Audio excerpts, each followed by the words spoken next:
এই পর্যায়ে আপনাদের সামনে গুরুত্বপূর্ণ বক্তব্য রাখবেন বিশিষ্ট আলিম দ্বীন হযরত মাওলানা আলিমউদ্দিন দুর্লভপুরী। লিখিত বক্তব্য পাঠ করবেন জনাব মাওলানা আবুল হোসাইন চাতুলি।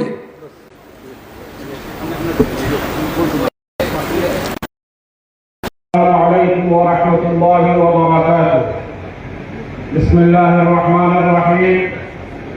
জমিয়তে উলামা ইসলাম বাংলাদেশের ডাকে জাতীয় উলামা মাশায়েখ সম্মেলনে পূর্ব সিলেট আজাদ দ্বীনে দারায়ে তালিম বাংলাদেশের মহাসচিব জামিয়া ইসলামিয়া দারুল উলুম দারুল হাদিস কানাইঘাট সিলেটের শাইখুল হাদিস অনাইরে মুহতামিম এবং অরাজনৈতিক সংগঠন জমিয়তে উলামা বাংলাদেশের আমির আল্লামা আলিমউদ্দিন সাহেবের দুর্লভপুরী হাফিজাহুল্লাহের লিখিত বক্তব্য।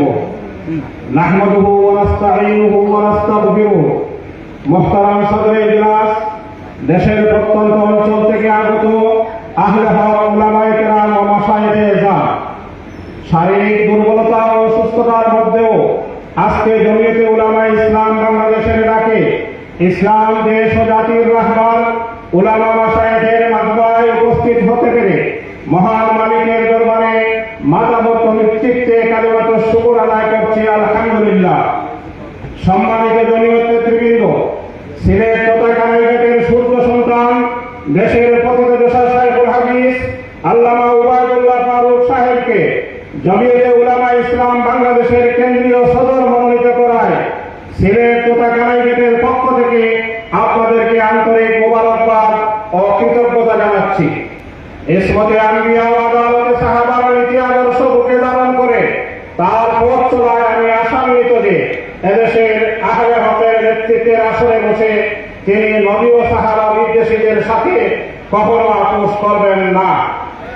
মুহতারাম উলামায়ে কেরাম ও মাশায়েখে এজাম, আহলুস সুন্নাত ওয়াল জামাতের আকীদা এবং আমার উস্তাদে মুহতারাম শাইখুল ইসলাম আল্লামা মুশাহিদ মাইয়ুনপুরী রাহমাতুল্লাহি আলাইহির নীতি ও আদর্শ পালন করে আমার আপোষের পথ চলা শুরু হয়েছিল।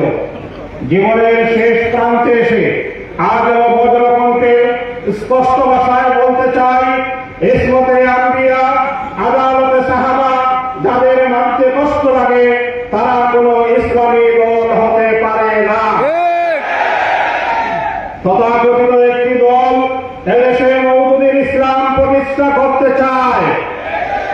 মওদুদীবাদের অনুসারীরা গুমরাহ পথভ্রষ্ট একটি দল।